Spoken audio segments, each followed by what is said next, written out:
This is Tiraspol, the capital of Transnistria. Transnistria is a separatist region of Moldova, and Moldova itself is already a very small and new country on Eastern Europe.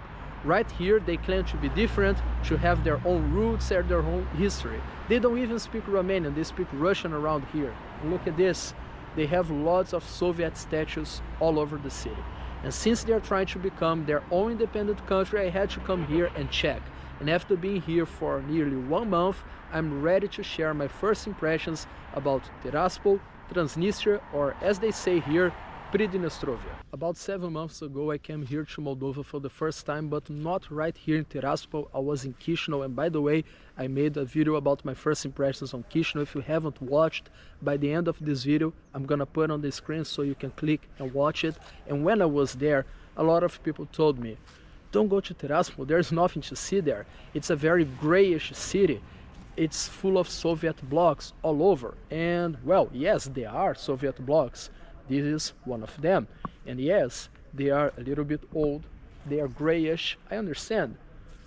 However, one thing that's very interesting here, because I've been all over Eastern Europe, and one thing caught my attention is that maybe they can't renew all the blocks, maybe they can't make this place look perfect like it was Switzerland.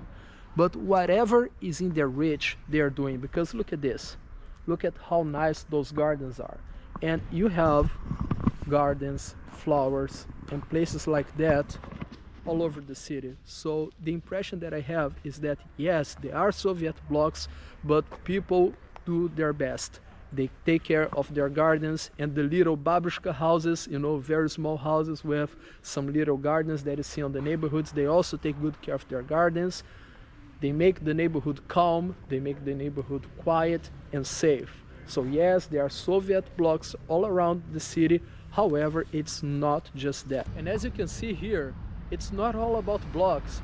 Tiraspol also has some very beautiful buildings.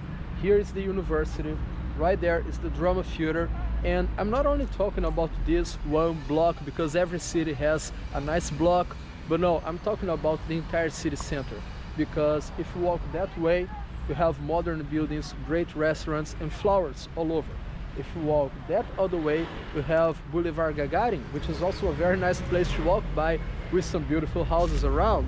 So yes, there is a lot of the Soviet past, but there are also many beautiful places around here that you can definitely take some time to come and see, because it's not a grayish city.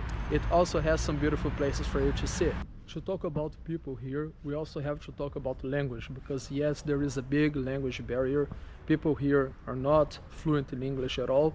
I'm also not fluent in Russian. I'm a beginner, so I only know enough to get my food, to ask how much it is, and use simple sentences to get rid of some situations. So maybe 1 out of 10, 15 or 20 people will actually know enough English to talk to you here. And out of those, I can say people here are nice. You know, I made good friends here, very interesting people. A lot of people think that people from Soviet countries, they don't smile, they don't talk, they don't make friends, but this is not the experience that I've been having here on Eastern Europe. I find it much easier to talk to people from post-Soviet countries than people from Germany, for example. A lot of people started conversations with me when I was in Russia, and the same is happening here. So yes, if you come here, especially if you know Russian, it's going to be very easy for you to talk to people, communicate, and make friends. If you don't know Russian, it's a game of numbers, you know. You're gonna be able to talk to 1 out of 10, 15 or 20 people, but even though eventually you will. About food, they have a very interesting scenario here, because Moldova basically gets the best of each Eastern European country's cuisine. So in the same restaurant, you're going to find Russian dishes, Ukrainian dishes, maybe Romanian dishes, Bulgarian, Serbian dishes. So basically the entire post-Soviet world, former Yugoslavian countries, you have a little of each of their cuisine here, all in the same restaurant. And not only that, they also are going to have international cuisine like Italian food and octopus and stuff like that. They also have the Soviet restaurants, and they are very interesting because they have 2 restaurants that are basically a museum about the Soviet era. So you have food from that time, of course, brand new ingredients, but they cook like they used to do back in the days, and they keep the decor like things used to be before, and the prices are amazing. And when I'm talking about prices, it's not only about food. This city is cheap, very cheap. Rent is cheap, food is cheap, clothes are cheap.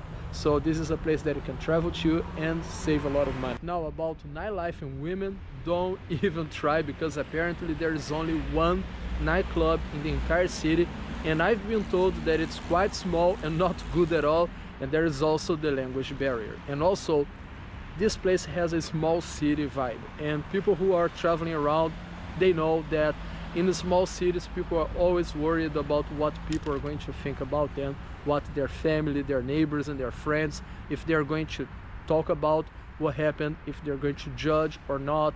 So they really need to keep their appearances, which doesn't happen so much in capitals. So when you go to capitals, you have many more clubs, and people are much freer to be with other people, because a lot of people are in capitals but they weren't born there.